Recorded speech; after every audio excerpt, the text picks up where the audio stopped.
संबोधि और मुक्ति में क्या भेद है? संबोधि और मुक्ति। संबोधि का क्या अर्थ है? संबोधि का अर्थ है ज्ञान। मुक्ति का क्या अर्थ है?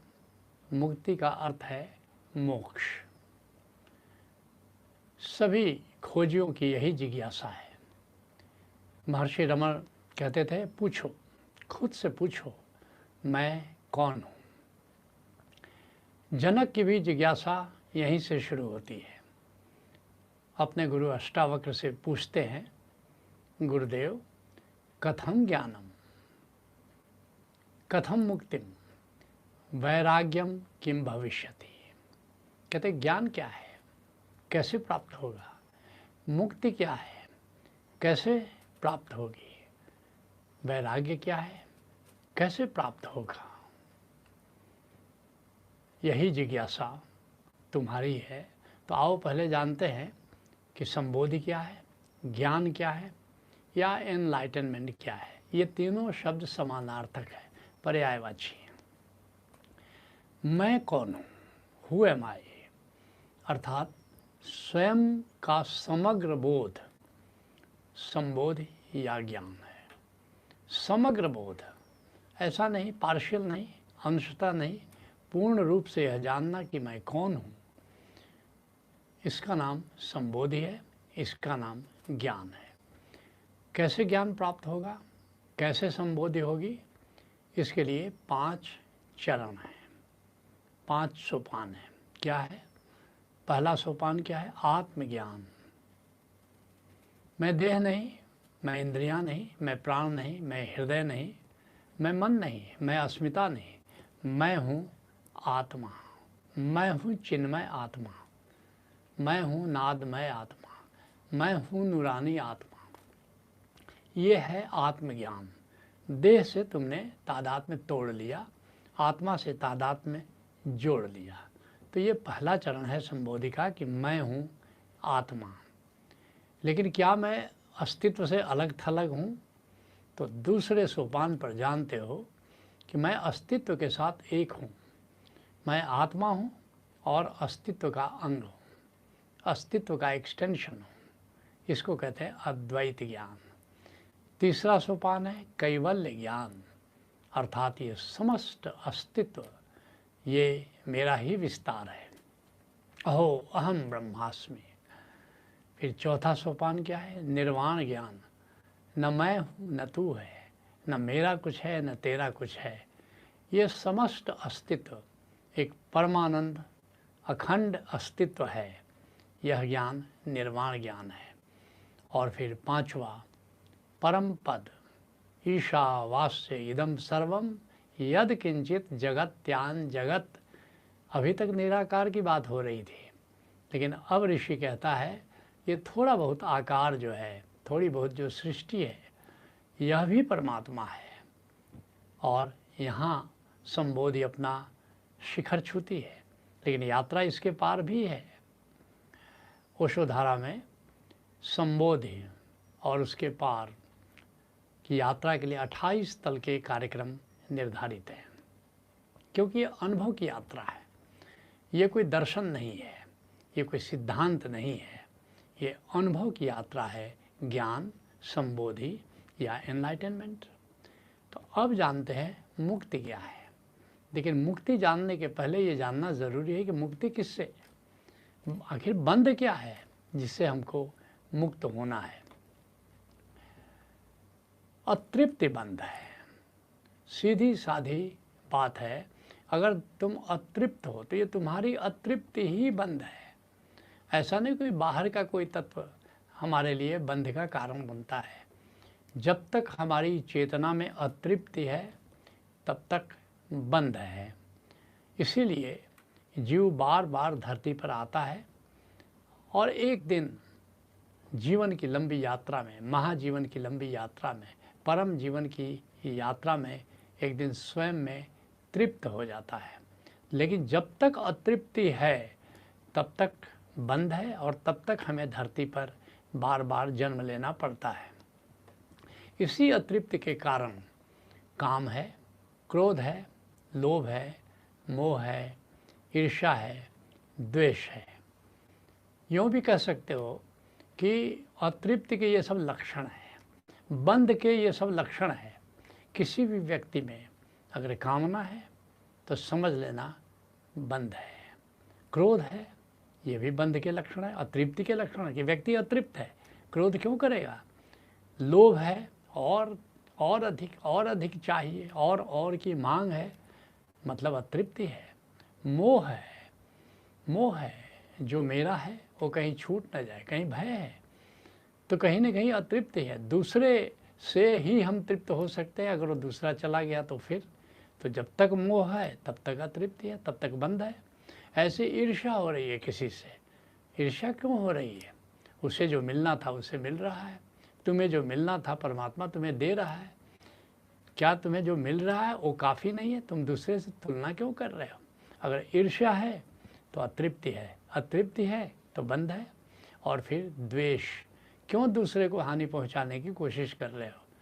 तुम्हारे पास जो है, तुम्हें जो मिला है, तुम्हें जो प्राप्त हुआ है, तुम स्वयं पर नज़र रखो। अगर दूसरे पर नज़र है, जब तक पर दृष्टि है, समझ लेना बंध है, अतृप्ति है।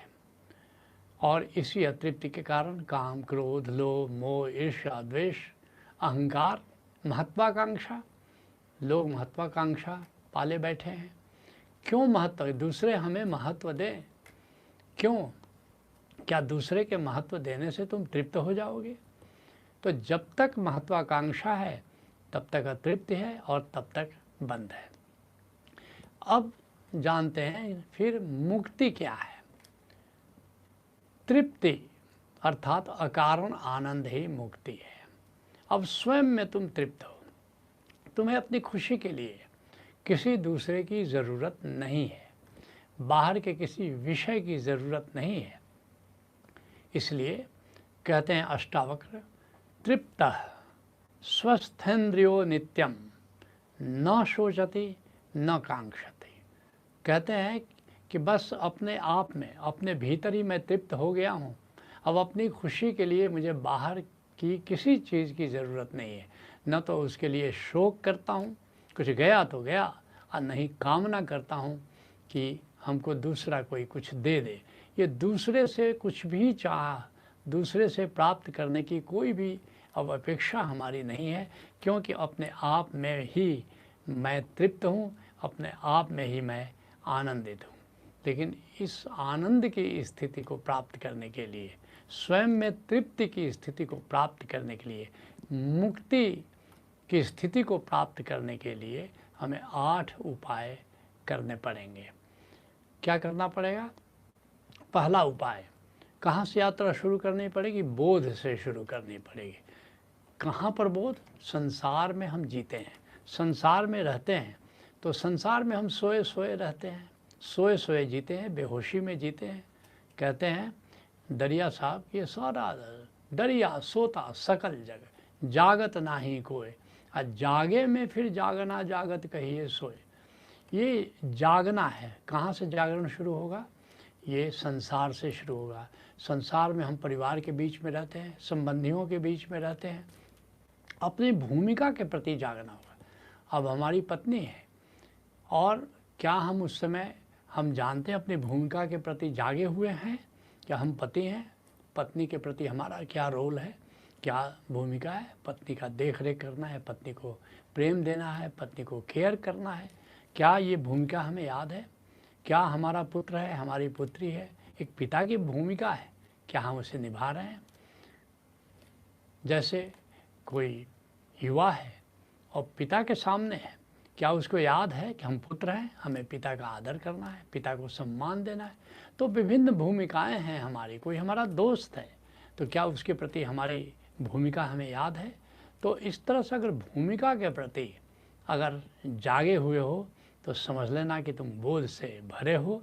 और ये मुक्ति की यात्रा का पहला चरण है कि हम जाने कि जहाँ हम रहते हैं, जिन लोगों के बीच रहते हैं, उन लोगों के प्रति हमारी क्या भूमिका है।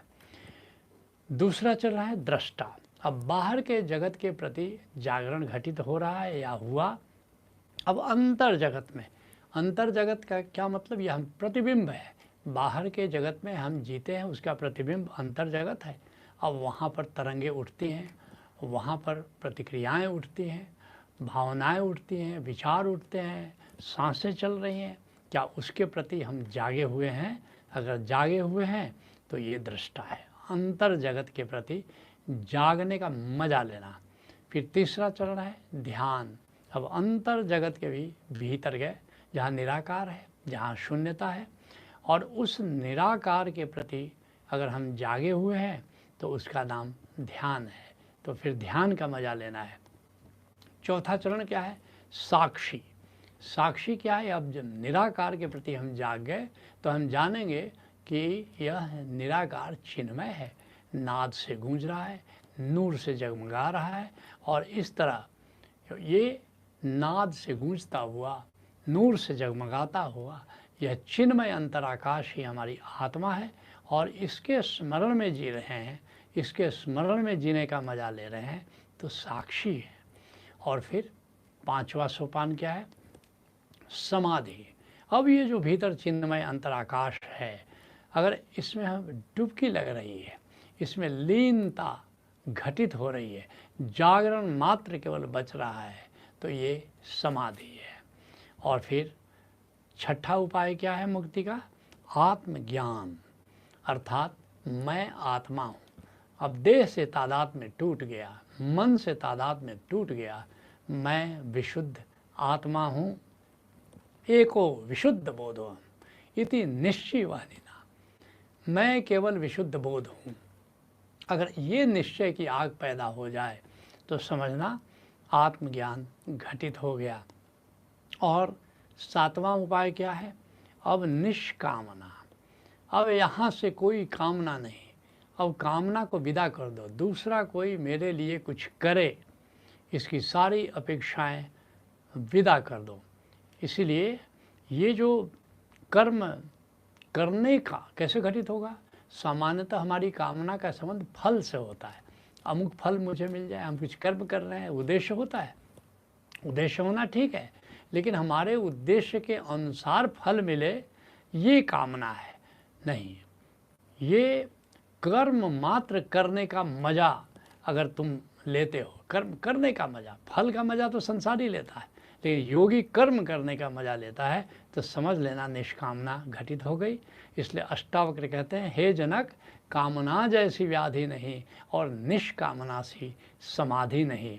और फिर आठवां उपाय, श्रेष्ठतम उपाय है कि अब ब्रह्म को जानो और ब्रह्म के प्रेम में पड़ो। इसको तुम भक्ति कह सकते हो, और ब्रह्म की याद में जियो, जिसको हम सुमिरन कहते हैं, और इस तरह परमात्मा से प्रेम करने का मजा लो। अगर ये 8 सोपानों को तुमने पार किया तो समझना कि तुम मुक्त हो। और अब जानते हैं तुम्हारा जो मूल प्रश्न है कि संबोधि और मुक्ति में क्या अंतर है, तो इस अंतर को ठीक से समझ लो कि संबोधि स्वयं का ज्ञान है और मुक्ति स्वयं में तृप्ति है।